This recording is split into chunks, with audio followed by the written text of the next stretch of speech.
Much, and in just 3 hours, former President Donald Trump is scheduled to speak at a non-union auto supplier facility in Macomb County. The former president is slated to speak at Drake Enterprises in Clinton Township at 8 p.m. tonight.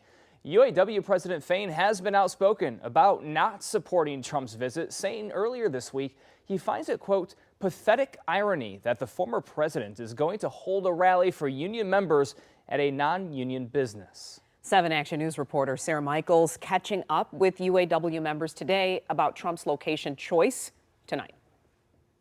I spoke with union members today and asked them if they're fazed by the former president's location choice. Many of them told me they're less concerned about the where and more concerned about the what. Is it fair to say that you appreciate that support from him? Oh, absolutely. I mean, from anyone at this point. UAW member and picker at Center Line Mopar, Maria Turpovic, tells me she doesn't care where anyone is speaking as long as what they are speaking about supports the UAW. We are transitioning into a different world in the auto industry with these EVs, and which could mean potential job loss. And that's one of the top issues former President Trump is expected to really dig into at Drake Enterprises in Clinton Township.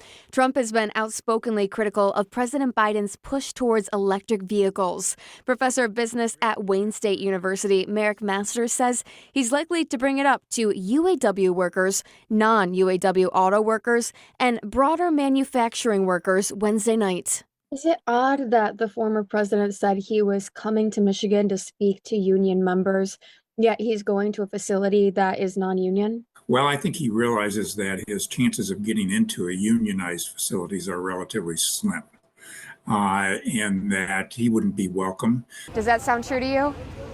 Probably true. President of Local 1248, Larry Wynn, tells me none of his chapter seemed to care that Trump wasn't coming to a UAW location.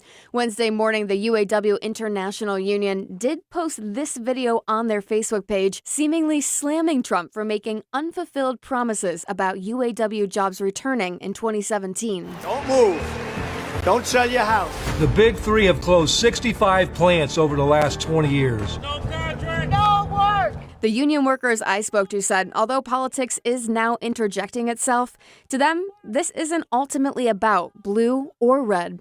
So whether it be Biden or Trump, at the end of the day, it really doesn't matter. And it's worth noting that the union has not yet announced their endorsement for the 2024 presidential campaign, in which both Trump and Biden are running again. In Clinton Township, Sarah Michaels, 7 Action News. Sarah, thank you.